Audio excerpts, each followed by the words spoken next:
الحمدللہ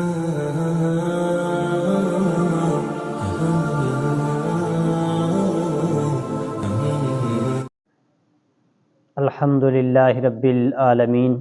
والصلاة والسلام علی اشرف الانبیاء والمرسلین اما بعد فاعوذ باللہ من الشیطان الرجیم بسم اللہ الرحمن الرحیم ان اللہ وملائکتہ یصلون علی النبی یا ایھا الذین آمنوا صلوا علیہ وسلموا تسلیما۔ اللہ تعالیٰ قرآن مجید میں ارشاد فرماتا ہے کہ بے شک اللہ تعالیٰ اور اس کے فرشتے حضور نبی اکرم صلی اللہ علیہ وآلہ وسلم پر سلام بھیجتے ہیں۔ اے ایمان والو، تم بھی حضور نبی اکرم صلی اللہ علیہ وآلہ وسلم پر درود و سلام بھیجو۔ درود شریف کی بہت زیادہ فضیلت بیان کی گئی ہے۔ حضور نبی اکرم صلی اللہ علیہ وآلہ وسلم نے فرمایا،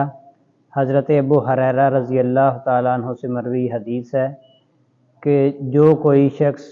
مجھ پر ایک مرتبہ درود شریف پڑھتا ہے،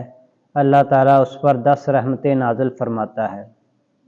ایک اور حدیث میں ہے کہ حضور نبی اکرم صلی اللہ علیہ وآلہ وسلم نے فرمایا، حضرت انس رضی اللہ تعالیٰ عنہ سے مروی حدیث ہے کہ جو کوئی شخص مجھ پر ایک مرتبہ درود شریف پڑھتا ہے، اللہ تعالیٰ اس پر 10 رحمتیں نازل فرماتا ہے اور 10 اس کے گناہ معاف کر دیتا ہے اور 10 درجات بلند کر دیتا ہے۔ حضور نبی اکرم صلی اللہ علیہ وآلہ وسلم نے درود شریف کی بے شمار فضیلت بیان کی ہے۔ حضور نبی اکرم صلی اللہ علیہ وآلہ وسلم نے ایک اور مقام پر ارشاد فرمایا، حضرت عبداللہ ابن مسعود سے مروی حدیث ہے کہ قیامت والے دن میرے سب سے زیادہ قریب وہ شخص ہوگا جس نے مجھ پر کثرت سے درود شریف پڑھا ہوگا۔ تو اس لیے ہمیں بھی چاہیے کہ حضور نبی اکرم صلی اللہ علیہ وآلہ وسلم کی ذات مبارکہ پر کثرت سے درود شریف پڑھیں، خود بھی پڑھیں اور اپنے بچوں اور اپنے گھر والوں کو بھی تلقین کریں کہ حضور نبی اکرم صلی اللہ علیہ وآلہ وسلم کی ذات مبارکہ پر ہر وقت درود شریف